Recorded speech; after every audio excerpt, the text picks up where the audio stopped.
turabakiriye kuri channel yacu Naracunguwe TV mu biganiro byacu by'umutsima w'ubugingo. Uyu munsi tugiye kuganira ku nsanganyamatsiko ivuga ku buzima n'urupfu ukurikije twebwe abantu, ukurikije n'uko Imana yo ibyita.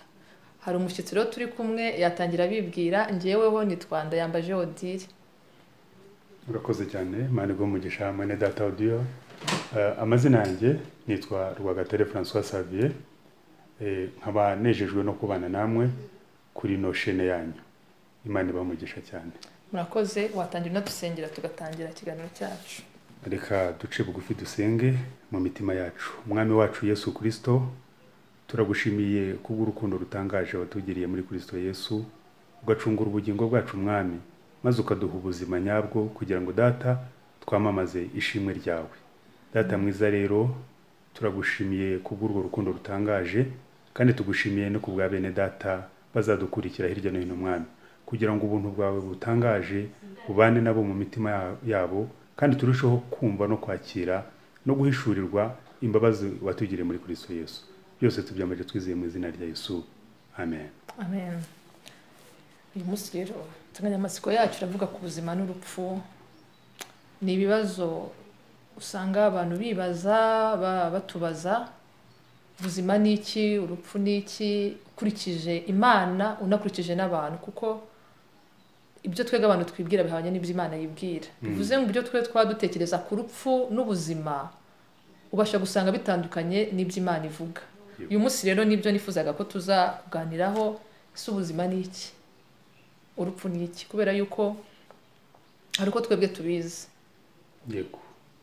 Twebwe uko tubizi, tuzi yuko ubuzima nuko umuntu avuka,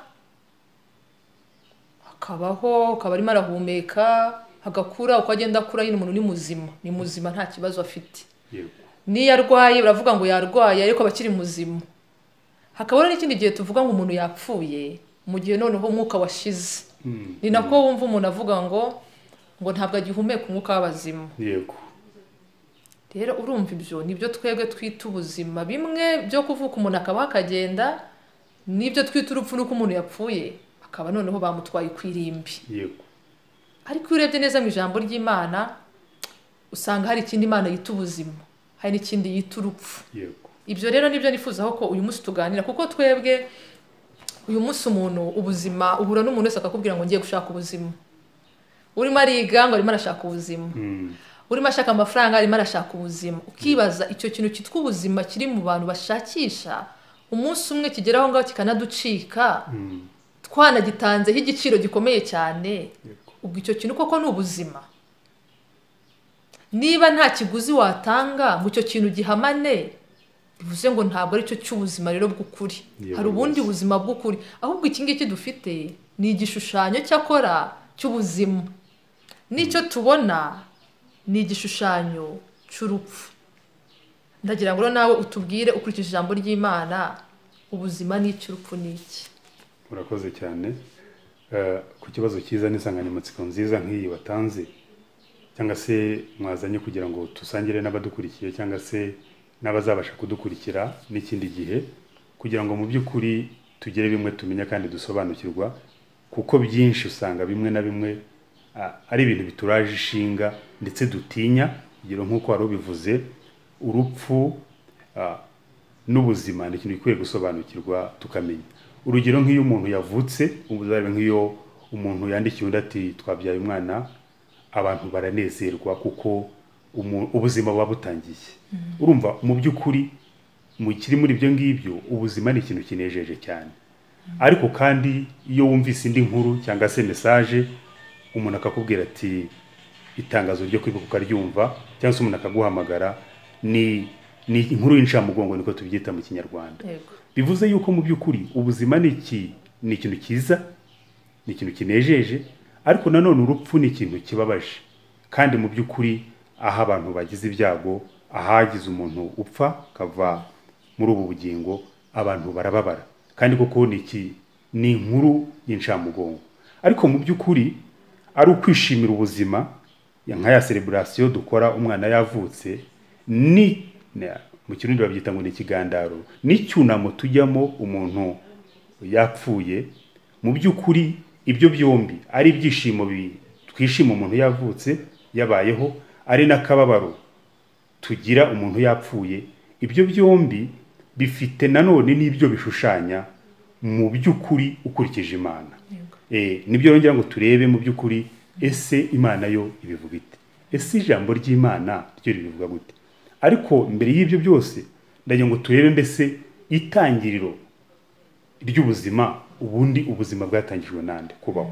Gusa abantu benshi babivuga ukundi, nk'uko wari ugize kubikomozaho, uvuga uti abantu uhura n'umuntu agenda akakubwira ati tugiye gushaka ubuzima.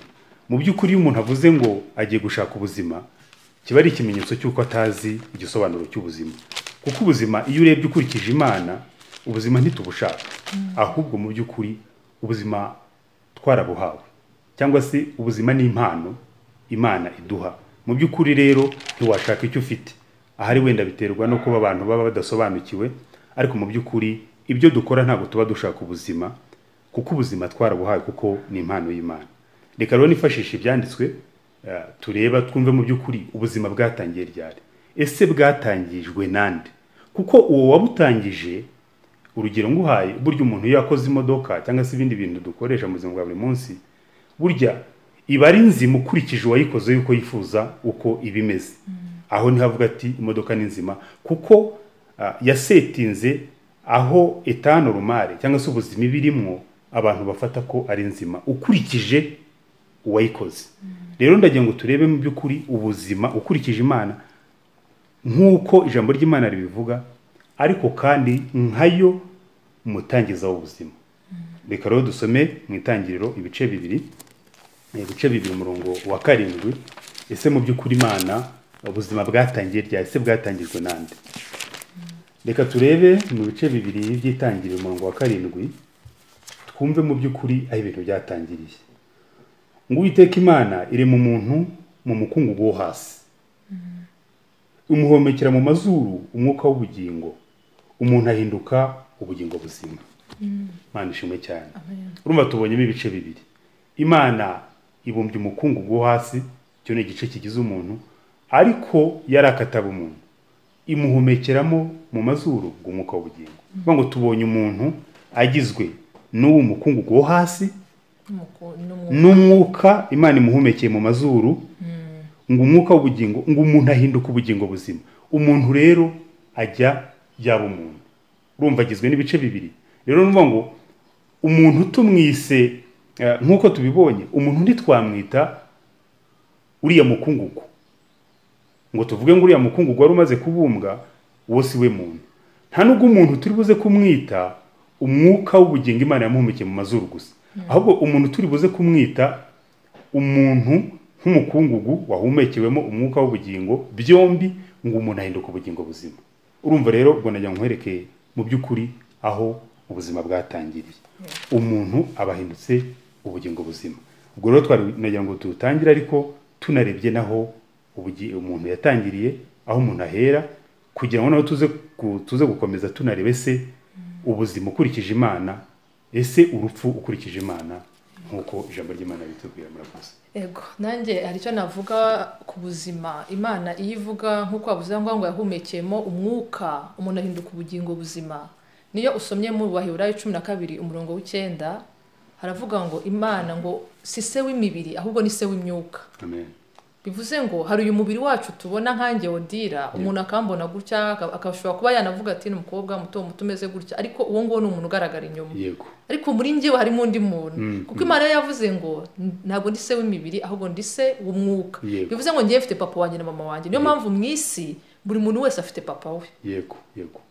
Ariko twese twajya kugera ku Mana bigahinduka ngo ni data wa twese. Amen. Ntabwo ngiye mvuga ngo Imana ni papa, ngo ni data, none ngo papa wanjye avuge papa wanjye yita Imana data, ngo ngende nzavuge ngo Imana ni sogokuru. Oya.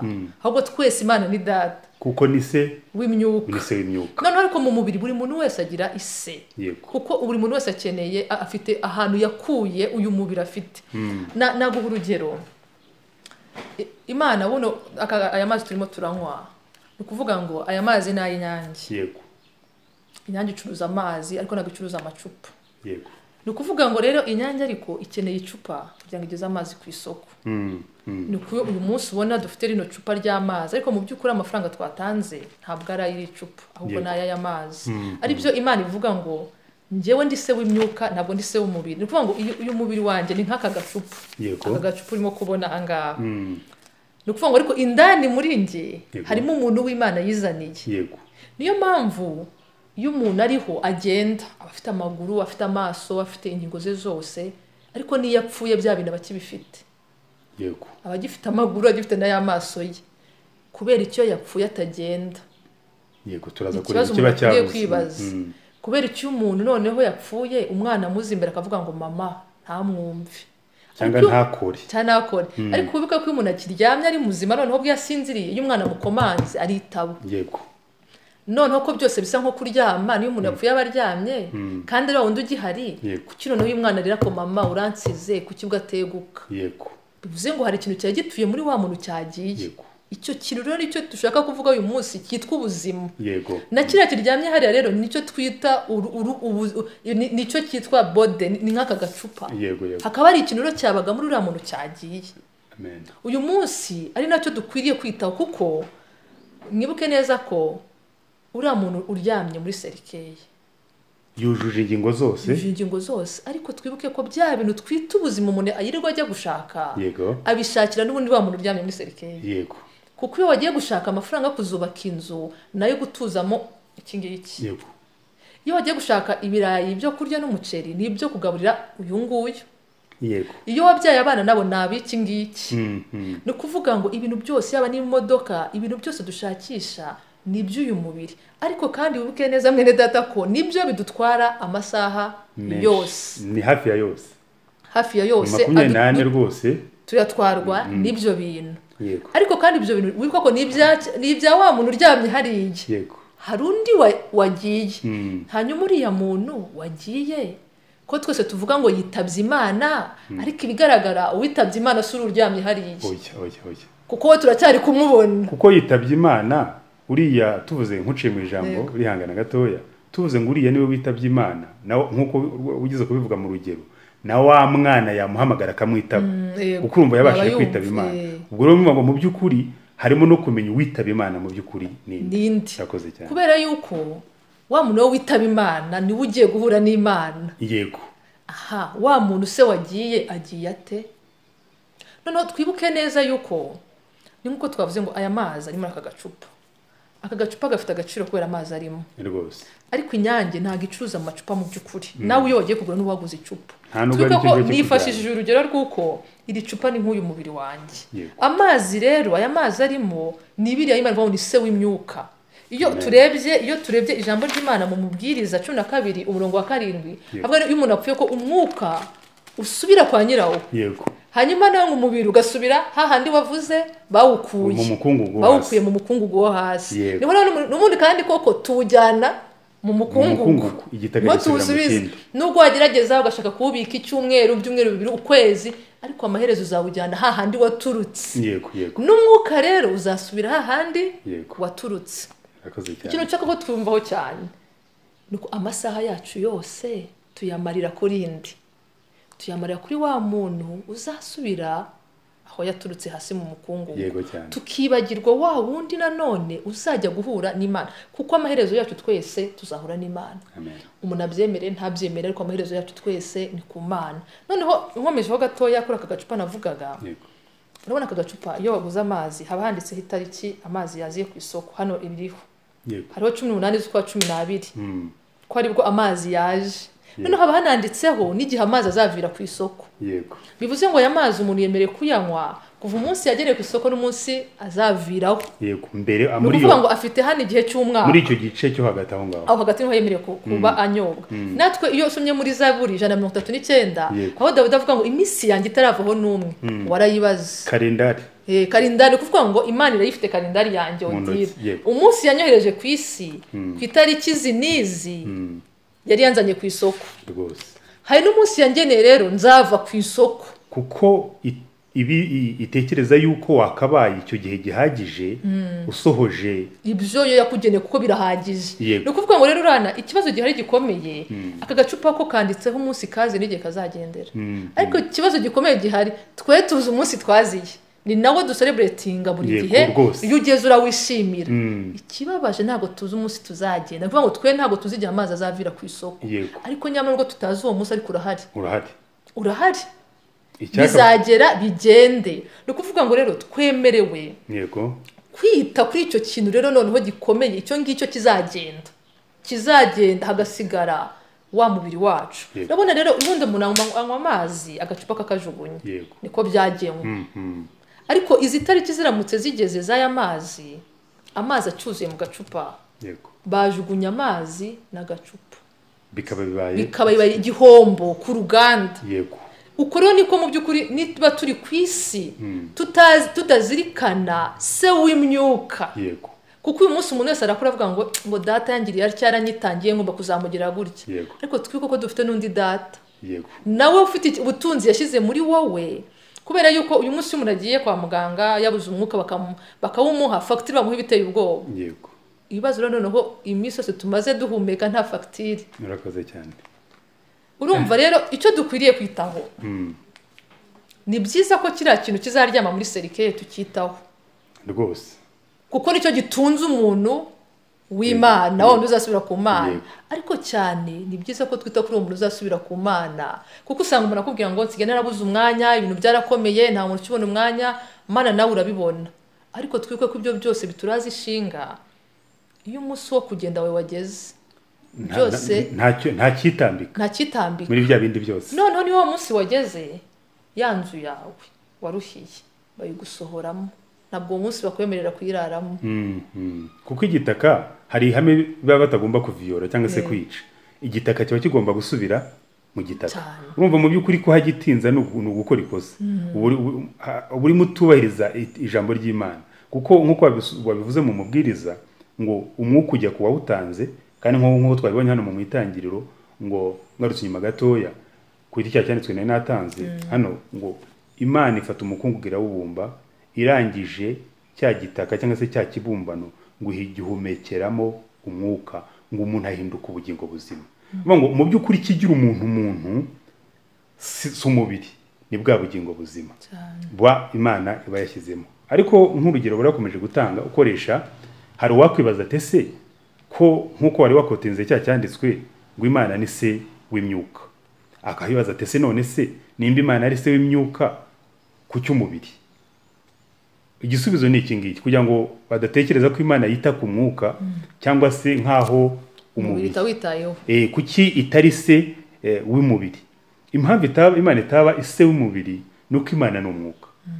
Imana rero ni se w'imyuka, ariko kuki wa mukungugu, kuki byabaye ngombwa ko ifata umukungugu hasi ikawubumbabumba ikawuhumekera mu mwuka? Ni nk'urugero wari wakoresheje kugira ngo abantu bumve ko Imana ntiyari inaniwe kurema imyuka gusa, ariko kubera iki rero yaremye wa mukungugu hasi ikawuhumekeramo umwuka, umuntu agahinduka ubugingo buzima nk'uko ibyanditswe byabivuze. Ni ikintu gikomeye mu by'ukuri. Imana ni urukundo. Ni ukuvuga ngo uriya mubiri ni ukugira ngo tugere kuri marishe, ku isoko ry'umurimo, kugira ngo tuze dusohoze icyo umuremyi wacu yaragendereye. Rero ni ikintu gikomeye cyane. Imana irema umuntu, yamuremeye ibikoresho byose bizamugeza ku isoko. Imuremera ingando kugira ngo ihumekeremo umwuka, wa mwuka ari wo wageranije n'aya mazi nk'urwo rugero rero watanze rwiza, ariko nanone ni ngombwa aka gacupa, ni ngombwa kuvertire igomba kugeza amazi ku isoko. Rero kimwe kintu tugomba kwitaho, ntitugomba kwibaza ngo kuki ari se w'imyuka ntibe se w'imibiri. Ni se w'imyuka kuko Imana ni umwuka. Rero ikintu gikomeye cyane ko iyi ngando tuyibonye iremwe ishyizemo n'umwuka w'ubugingo, umuntu agahinduka ubugingo buzima. Mu yandi magambo, umuntu nyakuri, icyagize umuntu si igihe umukungu wari umaze kubumbwa. Icyagize umuntu ni igihe yari amaze guhumekerwamo umwuka w'ubugingo, ngo umuntu ahinduka ubugingo buzima. Rero ni ngombwa ko twazanywe ku isi kugira ngo dusoze icyo Imana yaturemeye. icyo cyo tuzanakiganiraho nko mu kiganiro gikurikira none Yego. icyo yaturemeye ni iki kuko ibyo ari byo byose Yego. hari icyatumye ituzana Yego. icyo rero nacyo ni ikindi kibazo gikurikira Urakoze cyane. kivuga ngo ubundi amazi bayajyana iki ku isoko Yego. afite uwuhe mumaro Yego. uyu munsi niyo mpamvu dushaka kugira ngo byibura tumenye gutandukanya ubuzima Yego. Imana ivuga kuko uyu munsi ni ikintu gikomeye cyane nk'uko wabivuze umuntu iyo avutse impundu ziravuga umuntu Rwose. yapfuye imiborogo iraba Yego, kuki ibyo ngibyo? ariko Imana ikavuga ngo njye ntabwo ndi Imana y'abapfuye ndi Imana y'abazima bivuze ngo ku Mana ho rero urupfu rwo twita urupfu biratandukanye Yego. kubera yuko iyo dusomye mu ijambo ry'Imana tubona aho Yesu yabwiraga umwigisha wari ugiye kumukurikira amugateka njye guhamba data. Yego. Yesu amugatoya reka abapfu bahambe abapfu babo. Mm. Bakwibaza rero umupfu yahamba undi mupfu gute? Yego. Bisobanuye ko ku Mana hari umuntu upfuye agenda. Yego. Hari n'undi upfuye aryamye. Yego. Twebwe rero ibyo twita upfuye ni uriya uryamye ariko ku Mana icyo yita upfuye hari upfuye ariho hari n'upfuye agenda kubera yuko umuntu niba abaho ubuzima butazirikana icyo kintu kiri muri we. Yego. Ngo azirikane kuri uwo mwuka uri muri we abeho ubuzima butarangirira hano inyuma. Ubaho ubuzima burangirira ahangaha inyuma uwo nguwo Imana imureba imwita umupfu kuko ikintu yitaho ni ikintu kizarangira. Ni kuri wa mukungugu. Ubuze ubuzima rero Imana yita ko ari muzima numenya kwita kuri cya kindi noneho gitumye ariho. Yego. Kuko ngo twavuze ko aya mazi aka gacupa karamutse umuntu yirwa kagendana gusa agahanagura akagira gutya akakitaho. Abantu bashaka gutekereza ko ufite nk'ikibazo. Ufite ikibazo cy'imitekerereze. Kubera yuko harimo amazi niyo wakabayumva none uri guhanagura agacupa. Icy'agaciro. Niko uri gutwara ritutwaye utya ushobora kunywa inyota ikakwica. Niba ari umunsi umuntu aba ubuzima bwe bwose kuva mu gitondo kugera nimugoroba ibintu bye byose ari birangirira ahangaha inyuma. Niyibuka umuremyi we. Niyibuke ko hari umunsi azagenda. Yego. Nibuka ko umuntu nari muzi yagendaga ari umusore ufite imbaraga ko yapfuye byagenze biti. Icyabuze ni ijambo riravuga ngo umuntu wese uri hazi ko azapfa. Buriya sibisaba ko wigisha umuntu ko azapfa. Ibyo rwose n'ibintu abantu bamaze kumenya. Umuntu wese niyo mpamvu umuntu avuga ngo buise ngo hari uwimura umunsi wo gupfa n'undi ngo nzapfa n'ubundi ngo nzapfa. Babibwiwe n'iki ko nta nyigisho yo ko umuntu azapfa ihari. Nuko ibyo ngibyo biri muri twebwe ko hari umunsi umuntu azagenda. Ni ihame ntakuka. Ni ihame ntakuka. Noneho nkuko twavuze niyo wa muntu aryamye hariya muzabyumva nk'iyo turi mu gihe cyo gusezera umuntu yapfuye nkuko tubivuga. Tuvuga ibintu yakoze yasuye abarwayi hari abana yarihiye ni ibintu bigendanye n'ibyo adasize ku bindi ku isi. Ntabwo bavuga amazi asize amafaranga asize oya bavuga ibintu byiza ngo ibyo bintu ngo nibimuherekeze. Yego. Bivuze ngo dufite rero nosiyo yuko burya koko hari ibintu biherekeza umuntu ariko bitari ibingibi by'amazu n'amafaranga atunze n'ibiki byose. Ibyo bintu rero bizaherekeza umuntu nibyo dukwiriye kwitaho. Ibyo ngibyo n'umuntu byitaho niwe Imana yita muzima. Niyo mpamvu umuntu witaye kuri ibyo bintu we iyo aryamye muri serikeye Imana avuga ngo yasinziriye. Yego. Yo ntabwo igivuga ngo umuntu yapfuye. Iravuga ngo umuntu arasinziriye. Kuko umwuka we uriho. Umwuka we uriho. Kandi kuko Imana ihoraho niyo mpamvu nkuko Bibiri bivuga ngo n'uyu nabugingo n'ubu bavuga ngo Imana ya Abraham nicyo bishatse kuvuga. Ku Mana Abraham ariho. Komeza cyane. No kuvuga ngo niyo mpamvu na Yesu yajya kwaraza aravuga ati nimuhumurere arasinziriye. Arasinziriye. Ukurikije abantu yapfuye. Ukurikije uko Yesu ari kuvuga uriya muntu arasinziriye. Impamvu asinziriye ni ko ubuzima yabayeho ku isi we yitaye kuri wa mwuka. No kuvuga ko Imana we ariho. Yitaye ku buzima, yitaye ku muntu nyakuri.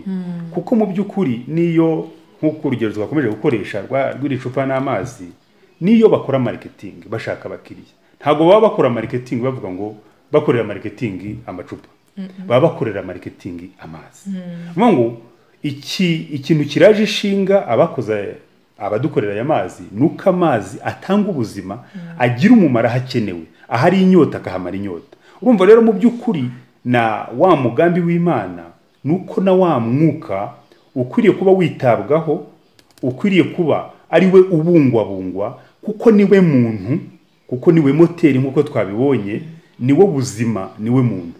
Rero mu by'ukuri byaba bibabaje kuba umuntu yaba tekereza uhuye n'umuntu mukuru afite agacupa ibyo akora byose kashizemo amazi, ndetse n'iyo ubibonye ntekereza ko nta muntu uzi ubwenge ushobora gufata kano gacupa kashizemo amazi ngo akagendane, kaba kamaze guta agaciro.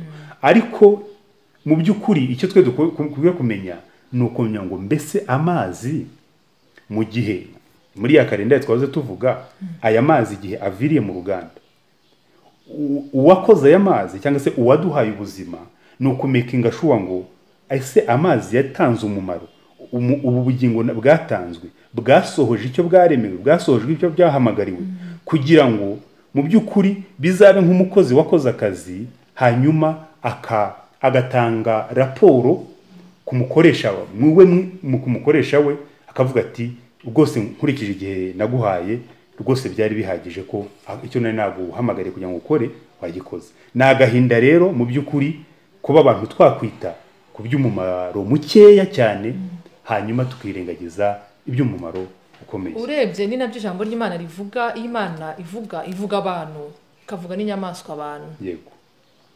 Inyamaswa ukuntu zibayeho irabyuka mu gitondo ikajya guhiga. Iyo ibonye umuhigo rero irataha ikarya n'abana bayo bakaryama. Ntabwo inyamaswa zishima Imana, ntabwo zihimbaza Imana. Zo ni ukuvyuka zijya guhiga, zabona umuhigo ni byiza, n'ejo zizongera zibyuke zijya guhiga, n'ejo bundi umwaka ushire nizeza zizapfa be birarangiye. Yego. Imana ikavuga ngo hari abantu b'inyamaswa abantu. Ni kuvuga ngo icyo turimo tuvuga cyo Imana yita umuntu wapfuye nubwo twe twamwita ko ari muzima. Yego. Ni wa muntu umeze nk'inyamaswa koko, ubaho ubuzima bwe bwose ari kujya guhiga. Urumva n'amaterima nanazo ngo umuntu yagiye guhiga ibintu bya gutyo. Ako nuko umuntu ubaho ubuzima atibuka umuremyi we rwose, atavuga ko ndiho ubundi ndiho kubera iki, biva hehe, ako se ko mumeka ucyumuka utajya uhagarara. Ariko ko mbona nkura nkomeza ngenda nkura bigenda bite? Umwana ko akura akazamuka ninde muntu bikora? Kubaho umuntu adafite amatsiko. Dawidi nuvuga impamvu yibibaho. Dawidi aravuga ngo Mana ngo umutima wanjye kugira amatsiko ngo nk'ayumurinzi agirira igitondo. Uvuga ngo buri munsi we abafite amatsiko yo kumenya ngo niki, ese niki kiba kugira ngo bwire buki, biba byagenze bite. Imana rero umuntu yita inyamaswa n'umuntu yita umupfu. Ubwo tugeze ku Imana yita urupfu. Yego. Icyo yita umupfu, umuntu wapfuye nubwo yaba agenda ari umuntu wambaye imyenda myiza, agenda mu modoka nziza, ni umuntu ubaho ubuzima atibuka umuremyi, atibaza ngo naje ne, ese ningenda nzagenda gute. Kuko iyo dusomye ijambo ry'Imana mu gutegeka kwa 2 ibice 32:29, Imana avuga ati umuntu ni tumunyabwenge, umuntu w'umunyabwenge, ati iyo baba abanyabwenge babitaye ku herezo ryabo. Ubyumve neza, kumva expert date. Imana yavuga ati umuntu ushaka umunyabwenge n'ushaka kumenya ko agacupa aya mazi azashiramo kakagenda, kuko aka gacupa nkuko tunywa amazi tukakajugunya muri puberi, niko wa muntu Imana yashizemo yagiye dutwara aka gacupa kwirimbi irusororo Inyamirambo ahantu hagiye hatandukanye. Burya na gacupa tuba tujyanye, ariko amazi yo biba byarangiye ibyayo. None Imana ikavuga rero umuntu yita umupfu naho to twabona uri umukobwa mwiza, uri umuhungu mwiza, uri umupapa w'icyubahiro rwose. Niba ho ubaho ubuzima budatekereza ku Mana, butibuka umuremyi wawe, ngo ubeho ubuzima uvuga ngo umunsi nzagenda bizagenda bite, kandi uriya munsi nta nama bajya, ntabwo bajyaho inama ngo none nje kugutwara ngo uvuge ngo hoya sinari niteguye. Oya, Imana iravuga ngo umuntu w'umunyabwenge ni umuntu uzi kurya munsi uzagera akagenda. Kuko impamvu uwo muntu ari umunyabwenge akaba yabayeho nk'umuntu mu by'ukuri, kuko umuntu arabitegurira. Kuko none ko umuntu avuga ngo ndimo ndategura amasaziro yanjye, ngo ndimo ndategura amashuri y'abana yanjye kuntu bazabaho. Aravuga ati rero ngiye iyo ndebye mu isi umuntu mbona w'umunyabwenge ni umuntu utegurira uriya munsi, utegurira. Kuko iyo usabye mu byahisho uravuga ngo iyo umuntu apfuye ngo uravuga ngo yego ngo nuko agenda aruhuka imirimo iho n'imihate, ngo imirimo ye igende imuherekeje. Ntabwo bavuga ngo agenda amazu ye agenda amuherekeze, agende konte zimuherekeze, agenda abana be bamuherekeze. Hoya, ngo agende imirimo ye imuherekeje. Kandi ko kuzarebe nubwo umuntu afite iby'igiciro gikomeye bakabimwambika, ntabwo birenga hariya hasi, usubiyeyo usanga bikirimo. Rero icyo turimo dushaka kuvuga n'ubu buzima Imana ivuga ko uyu munsi ubasha kuba ugenda bavuga ngo uri muzima, ariko ku Mana uri wapfuye. Twe n'undi tubasha kuvuga ngo yarapfuye, ariko ku Mana aracyariho. Kuko umuntu wese wizera Imana ntabwo apfa, ahubwo arasinzira, kuko asubira kuri nyirawo n'ubundi. Kuko umwuka usubira ku Mana yawutanze, kandi Imana nihoraho cyane. Niyo mpamvu uyu munsi ushobora kubona ukavuga ngo ndira ngo yo ngo shangwa asa na papa wewe ngo afite intoki nk'iza mama we ngo ari amaguru ni nka nyirasenge uko rero bavuga ko uwo data wo ku mubiri na mama wo ku mubiri dusa niko Imana ishaka ko wa muntu nawe yashyize muri wowe asa nayo agira ishusho y'iyamuremye ku buryo umuntu ukora avuga turi umuntu n'umukristo di uburyo avuga amavuga nka se. Urabona Petero igihe Yesu yaragiye kumubamba baramubajije ngo ariko ngo nawe wabanaga nawe araje arabihakana ariko baramureba ariko kuvuga kunuvuga ko bisaka we ibimenyetso biragaragaza ko mwabanye nuko arabihakana ko uburyo uvugamo imico n'imigenzereze ntabwo ari ibintu wahisha nukuvuga ngo ubwo rero nibwo buzima Imana yifuza ko umuntu ubona ngewe Dira ubona wowe Xavier hako atari kuri umuntu arasa n'Imana pe nkuko bavuga atari ko papa we sikana akasha urumva ariko nabasaza baba barebeye ku isura kuri cya kindi yaguhaye papa wawe ukora niko n'Imana ishaka ko tubona ubwo buzima dusa nayo ku buryo ugenda mu isi nibyo ba Paul baziranwa zayendaga akavuga ngo uri abantu n'abakristo kuko barasa nawe imigenzereze yabo. Rero bene data njewe nifuza kugarukira hangaza Xavier waraje atubwiraho ikindi gitoya yuko dukwiye gushaka ubwo buzima Imana yitubuzima tureka kubaho nk'inyamaswa zibyuka zikagenda zikajya ku kazi zigataha kuko ukwezi kwashira zigahembwa zigahaha umuntu akagaburira abana bakubaka amazu yego ni byiza ibyo byose turabikeneye kuko turi mu isi kandi koko uyu muntu wacu w'inyuma nibyo akenera gukoresha ariko twite cyane kuri uwo nguwo uzagenda twite cyane kuri uyu musa igihe kizagera cy'amazi agashira mu gacupa kuko nibyo Paul avuga ati ngewe rero noneho narangije urugendo narwanye intambara nziza narinze byo kwizera asigaye mbiki ikamba ry'ubugingo asigaye njye amazi yashize mu gacupa asigaye agacupa none bashaka kukajugunya nkigendera rwose Imana ibaho umugisha nawe watubwiraho urakoze cyane mwene data dear mu by'ukuri no mu mico y'abantu mu banyarwanda bagira imvugo ariko iyo mvugo wageze ugasanga ifite iby'ibishaka kurengurizaho kuri icyo twariho tuvuga iyo bavuze abanyarwanda ngo uriya muntu yapfuye ahagaze urumva no mu mico yacu no mu mivugire yacu tugira iyo mico yo kuvuga ngo dufite twita gupfa umuntu ahagaze urumva nimba umuntu avuga ngo umuntu yapfuye ahagaze ni hamwe Yesu yavuze ngo mureka abapfu bagere bate bahamba abapfu bawo urumva wakwibaza se umupfu yahamba undi umupfu gute ariko no mu banyarwanda natwe ubwacu dufite imvugo zibihamye ariko iyo bavuze batyo hari icyo baba bashatse kugaragaza ngo umuntu nyakuri ubuzima umuntu yakabaye atanga uriya muntu bavuga ngo yapfuye ahagaze nuko bamubonyeho imigenzereze n'imigirire idahuye n'iyo umuntu yakabaye agira ate akora niho bavuga bate ati umuntu yapfuye ahagaze. Ariko kandi niyo turebye icyo ibyanditswe bivuga mu byahishuwe twumve mu by'ukuri aho Imana naho ibivuga nk'uko twakomeje kubigenda tubigarukiraho.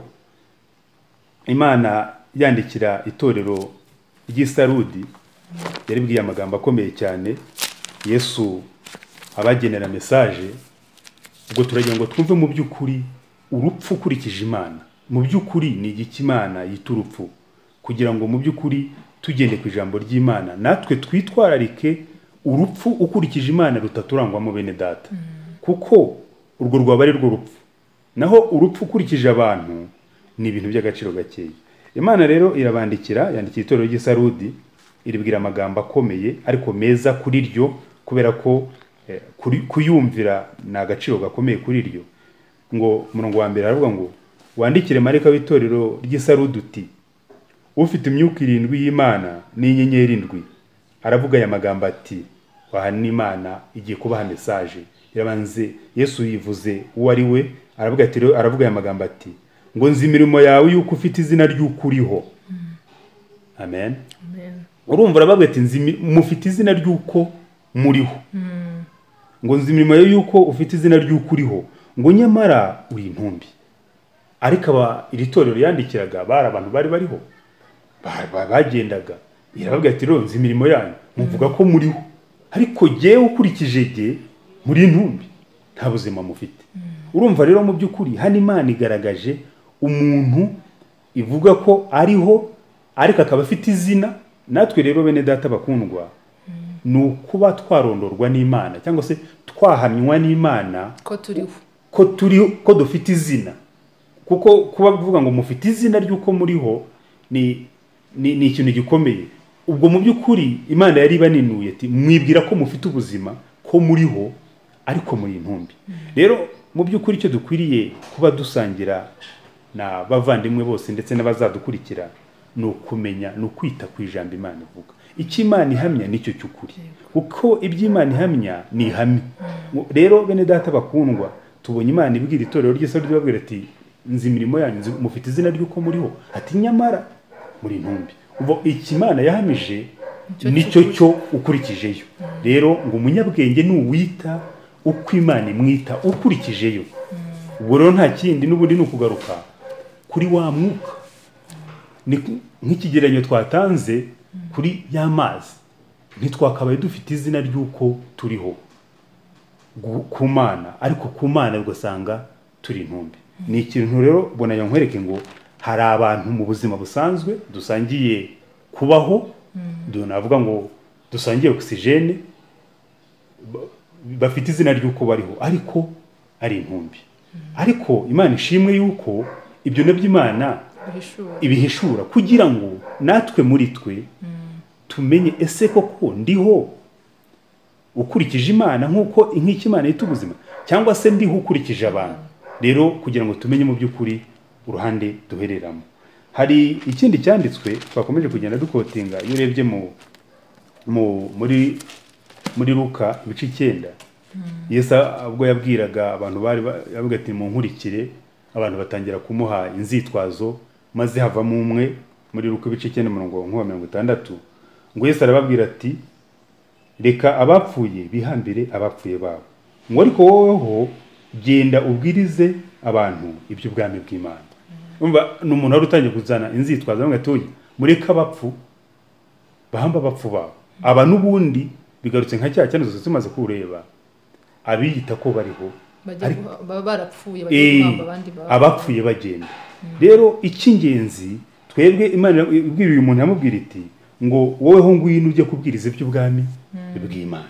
Urumva rero umunyabwenge ni umenya mu by'ukuri ya kalendare Imana yarishyizeho, kumenya gukoreramo ibyuzuye n'ibikwiriye muri ya kalendare, muri ya minsi Imana yasetinze, kugira ngo dusohoze kuri mission.